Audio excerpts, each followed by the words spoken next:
Welcome to a splice of life science marketing, your go-to show for life science marketing professionals in biotech, medtech, and diagnostics.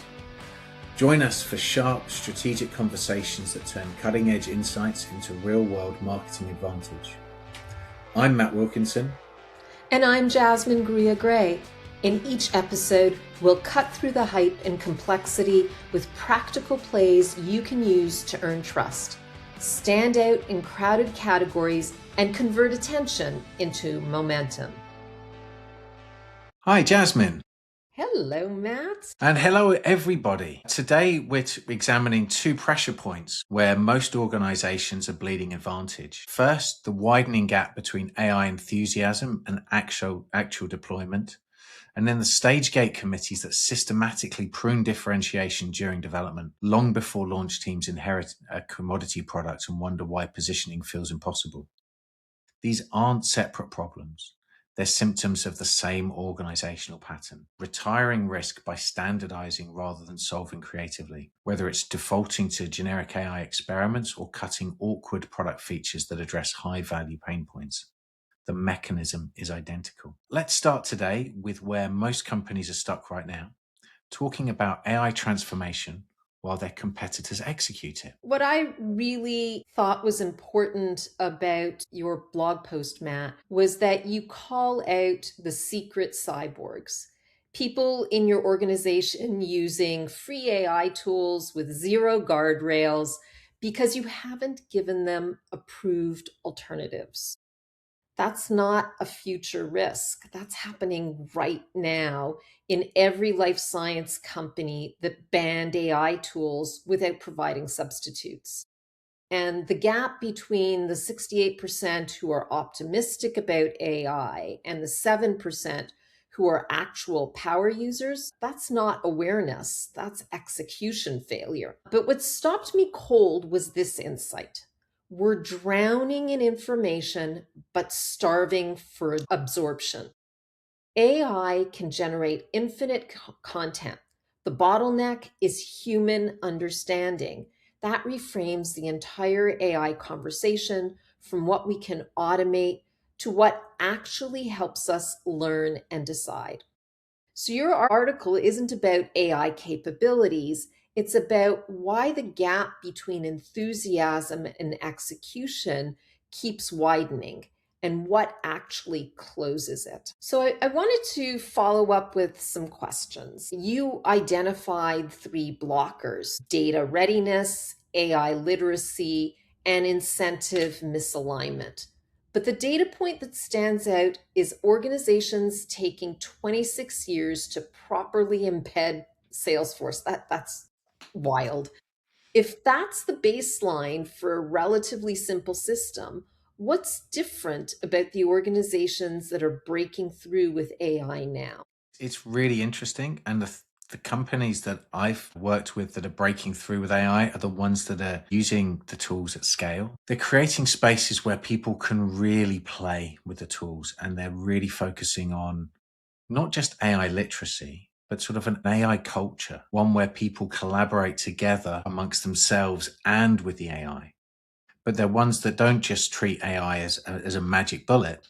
They're ones that sort of look at it going, okay, these are the tasks that we can use AI to help us solve.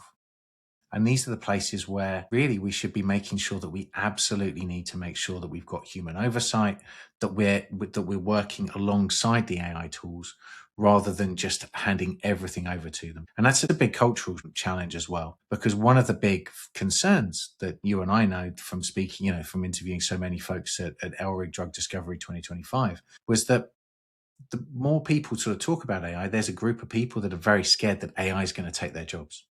And I think it's going to take the tasks rather than jobs, at least in the first instance. And of course, the more tasks AI takes, maybe there is a need for fewer jobs. But we need to look at those tasks that where can AI help elevate what we do? And I think that's one of the things that organizations that are winning are doing. They're the ones that are making AI easy to use, immediately available. And it's something that culturally they're adopting to try to do better and not just more. So I think what you're saying is it's a mind shift in not thinking about AI as your helpful copy paste tool, but thinking about it around how it can help you go deeper into a subject, how you can experiment with different questions and different ways of cutting data much more quickly than you can do on your own. Yeah, absolutely. And it's about looking at how can I really get to grips with more things, but also that there are tasks that AI really should now be helping us with. And we should be looking at how, as a creator, whatever role that you're working in, how can I focus on creating a better end product that's more aligned with who I'm trying to communicate with rather than just creating more, which I think is the great fallacy of where a lot of AI initially was going. So you also talk about Persona AI, an agent that you created, as moving from persona as artifact to persona as agent. Can you walk us through what that actually looks like when someone's testing messaging or practicing a sales pitch? What changes in the work? So one of the things that I know that you and I have discussed in the past is that there's that great disheartening moment when you've been out and you've created these persona and they're just then left to rust on a hard drive somewhere. They're probably not even printed out. So they might just be a pretty PDF that people look at during a project and they never really use again. What this does in the first instance is to be able to take all of that information that you've gathered around your persona. And one of the ways that it allows us to do it is to actually create an average of even more members of our persona group, if you will. As human beings, it can be quite difficult to create a persona based off of more than a few examples of one customer. But if we know 10 or 20 LinkedIn profiles of who our persona really is, we can actually use deep research tools to create an aggregate of all of those into one average persona. And that gives us a lot of deep context. But then what it allows us to do is we can layer on interviews, feedback, all the sorts of information that we would need to really turn that persona into something really, really detailed. But that gives so much more information than a human could ever hold. One of the challenges of using persona is that you're trying to move yourself from standing in your shoes to standing in your persona's shoes and then writing content or creating something that works for the persona. Maybe you're doing new product development or creating a new website, whatever it is. You're trying to do something that really resonates with that persona. Now, by putting that all into essentially a retrieval augmented generative AI system and using that as the context from which you create a synthetic customer, it allows you to interact with that synthetic customer in a way that they're then able to essentially embody all of that research that you've done. So in the first instance, you could use that to help you create content to test messaging, very much in a chatbot style, but you can also do it in some really fun ways. So there are now tools like Udly where you can create persona based on that research and personality insights, and then have a conversation with those synthetic customers as well, and set those up for, shall we say, a sales role play or maybe a customer visit. So it doesn't really matter what the scenario is. Anytime that you wanted to be able to interact with your persona, there are ways to do it. At the moment, there aren't tools that allow you to sort of encompass every single scenario straight off the bat. You have to sort of pick and choose a little bit, but there are absolutely ways to really, really be able to get under the skin of your persona and really be able to use them in ways that just a few years ago were absolutely impossible. Again, it comes down to how AI can help augment your thinking. In this particular case, with a synthetic customer and brainstorming with that synthetic customer, would you rather see the marketing message this way or that way? Which one resonates more with you? Which pain points are more acute with you, this one, that one, or the third one? So it's a fabulous way to move away from copying and pasting and just taking what AI says de facto and instead augment your thinking and experiment with different outputs. Yeah, absolutely. I know you can ask those persona to respond with the personality that you believe that persona would have. So along with the wants and needs and how they get measured in their job, you can also say, hey, well, this person, they're working in quality control.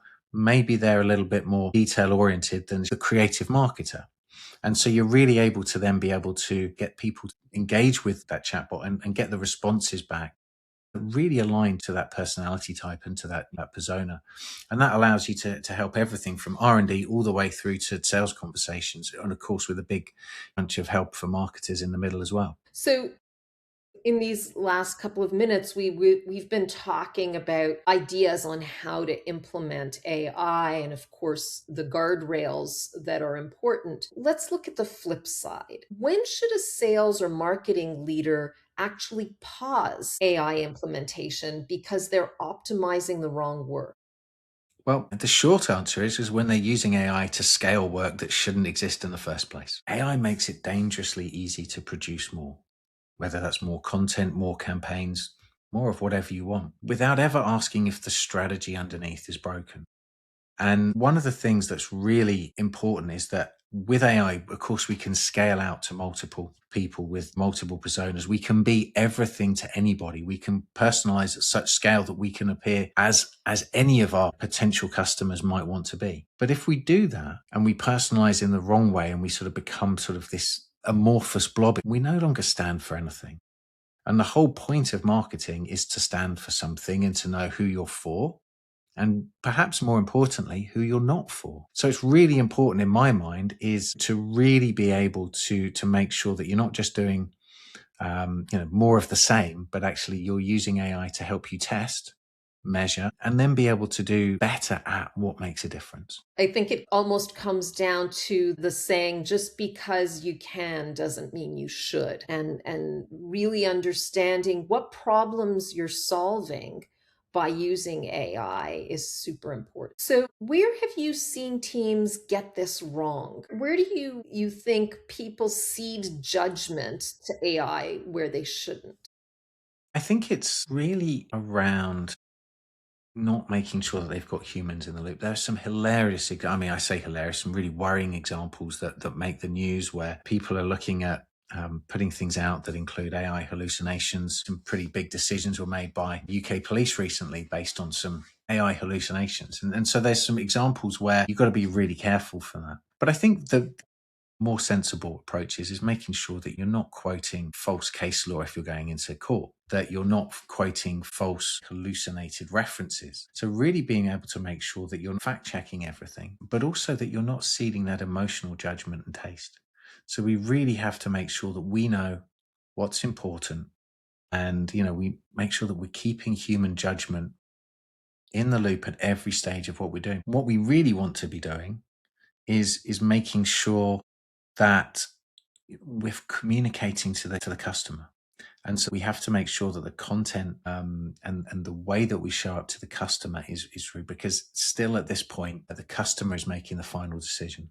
And so we have to focus on the human still, with knowing that the AI is doing a lot of help in some cases now along the buying journey. What I think you're also saying is AI may be very good at the logic side of how we think, but not at all on the emotional side or on the ego side. And if for no other reasons, and those are very important reasons, the human should be staying in the loop to inject emotion and to make sure that the outputs are not soulless, as I've many a time told my LLMs. Yeah, we absolutely need to make sure that those outputs aren't soulless. And I think that's one of the things that strikes me about that execution gap and why closing it matters more now than ever, because so many more people are using AI now. And so there is so much more AI slop out there. Most teams discover their AI strategy collides with deeper problems, whether that's the data, whether that's culture, whatever it is. There are a lot of problems that people discover when they're going through AI implementations. And so organizations are like icebergs, and trying to turn them around is incredibly difficult. So we really have to play that game of, yes, okay, individuals and small teams can scale quickly with AI, can do incredible things with AI. But big organizations are still full of people. And I think everybody in an organization pointing in the same direction and learning at the similar levels, that's a big ask. And so I think that over the next few years, one of the big things that will be really challenging is how do learning and development teams really make sure that not only are their current teams trained up to use these tools in a landscape that is rapidly changing, but also that they're then moving into how do they hire correctly. And there's a whole thing about training students that I'm sure we don't have time to get into today. Fantastic. Well, thank you for this, Matt. Now, moving on to your article this week, and you talked about sort of stage gate committees pruning products the way that amateur gardens prune trees. They're cutting branches that look risky rather than solving for the harvest. And I love this because trying to look after orchids and some bonsai, it's always been difficult to know when to prune, how to look after things correctly. And so you use something called a pomander metaphor, and you looked at healthy looking branches and people that would look at removing healthy looking branches and saving the awkward ones because understanding which branches would actually produce fruit. Unfortunately, stage gate committees are often doing the opposite. They're retiring risk by standardizing to proven approaches, which systemically destroys differentiation before launch teams ever see the product. What I thought was really brutal about your analysis is the mechanism. Now, each functional group optimizes for risk reduction with their own domain. Regulatory wants proven formulations. Manufacturing wants conventional processes. Sales wants comfortable positioning. And nobody's really evaluated on whether the cumulative effect turns your differentiated into innovation back into a commodity. And I wonder whether this is really why so many new products fail, or one of the big reasons why so many products feel like they're completely undifferentiated. And when you're going in to try and help organizations to launch a product, that actually finding a unique position is so tough. So I've got a few questions on this. So you argue that differentiation is decided upstream during feasibility and development, not downstream at launch. But most of us, especially those of us that work in marketing, don't get visibility into those stage gate reviews until it's too late. So what's the earliest signal that differentiation is being pruned, and what should trigger alarm, and where should those alarm bells be going off? I really think that product marketing and product managers need to be the champions of the customers for whom the product is being developed. The alarm bells should be going off when something, some feature, some advantage is being taken away for whatever meaningful risk, and the product manager thinks, oh, that person, Dr. Smith, I received voice from him about a pain point he has. That feature would have addressed that pain point. And the business case I, as a product manager, developed was predicated on that main feature. Those are some of the signals and alarm bells that should be going off in that product manager's mind. And that's the importance of sharing voice of the customer across the whole core team, whether they're in R&D, whether they're in regulatory, whatever function they're in, so that others on the team can also have those alarm bells as they're thinking they're retiring risk. That's really interesting. So, when you're looking at retiring risks, you identified 3 branches that you strongly recommend shouldn't be pruned: severe customer pain points, economic differentiation that changed unit economics, and workflow integration that reduces adoption friction. How should a product manager actually quantify these before you start going into the feasibility gate processes, so they have some negotiating leverage to make sure those parts of the product definition don't get pruned? I think it's again important to connect the dots to the voice of the customer and not sort of generic, let's make it easier type of genericizing it, but rather be specific. Let's eliminate these 3 manual steps that cause 15% of early stage researchers to abandon a protocol. Yes, you're making it easier, but you're being very concrete and very factual on what that ease is going to mean back to the customer and how that connects to the pain points that they articulated to you, as well as within the workflow. So it's a combination of different factors being specific. And really, I don't think that committees can as easily argue against ROI calculations and against these types of facts within a workflow. Nice. So, on a more practical note, you recommend product management should have veto authority over this sort of pruning, the same way regulatory or manufacturing can veto on compliance or feasibility. That's a big ask. How do you make that case to leadership without sounding like you're just defending, pet features? It comes back to what I had said earlier. Product managers are the guardians of the customer and the future customer. And what I mean by that is they need to be able to articulate what the risks are in terms of the customer's pain points and in terms of the business case. It's okay to prioritize certain features and build a business case based on those priorities. But if you, as a product manager, don't have the veto authority to keep that business case intact, then you end up at the end of the line when you're getting ready to launch the product where it's just me too, and then you don't end up realizing the benefits of that business case. So it's all a really important circle that the product manager is responsible and accountable for,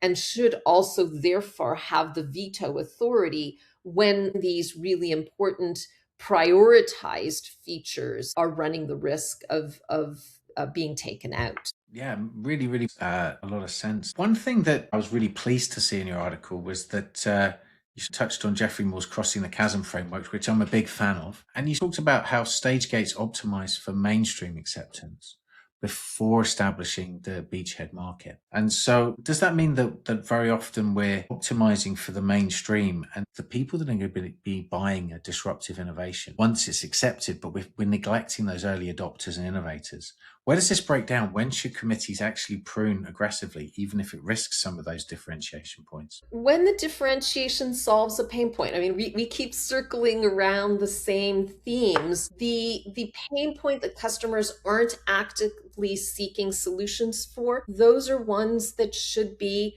pruned away. When the complexity exceeds the value that's being created, that's what should be pruned away. And in part, that's the value of alpha testing, of having an early prototype that you can go back to your group of VOC and asking their opinion and watching them use that prototype or watching their reaction to you demonstrating the prototype. All of that can then help you further prune or realize that you have hit the right mark and that you have prioritized the right key features. And I think it's important that you understand from the get-go, who is your target audience? Is it those early innovators, or is it the middle majority? Is it a line extension that's, really focused on your middle majority? And that way you can more easily weigh where your features should be prioritized. Fantastic. Yeah, and I think that making sure that you've got that beachhead and you've really stabilized it before going on is such an important point, that especially in our industry, you've got to prove that it works. And I think that's a really, really strong takeaway. But you've got to prove that you're meeting those needs for customers. So love the framework. Thank you for that. Here's what connects these conversations. Execution gaps compound. The AI implementation gap and the differentiation pruning problem are both symptoms of organizations retiring risk by standardizing rather than solving creatively. When you're stuck in AI pilot mode or launching commoditized products, the pattern's the same. Each function optimizes within their domain. Nobody's accountable for strategic advantage. And by the time you see the problem, the critical decisions have already been made. Your move this week that Matt and I are challenging you to is pick one place where your team is optimizing for comfort instead of for competitive advantage. If it's AI, identify one high frequency task and solve it rather than strategize it. If it's product development or product management, attend one gate review and watch which features get de-scoped. The differentiation you lose upstream determines the positioning battles you fight at launch. Thank you so much, Matt. This was a really interesting conversation. Always is. And thank you, Jasmine. It was great to see you again. Thank you all for attending another episode of A Splice of Life Science Marketing, and we look forward to seeing you again soon. Bye-bye. Thank you for listening to A Splice of Life Science Marketing. We hope you enjoyed the episode. If this conversation helped you, the single biggest way you can support the show is to subscribe and leave a review on YouTube, Spotify, or Apple Podcasts. We'd really appreciate it, and it makes a huge difference. You can find out more about us and the topics we discuss at striven.com or on LinkedIn. Thank you so much for listening. We hope to see you next time.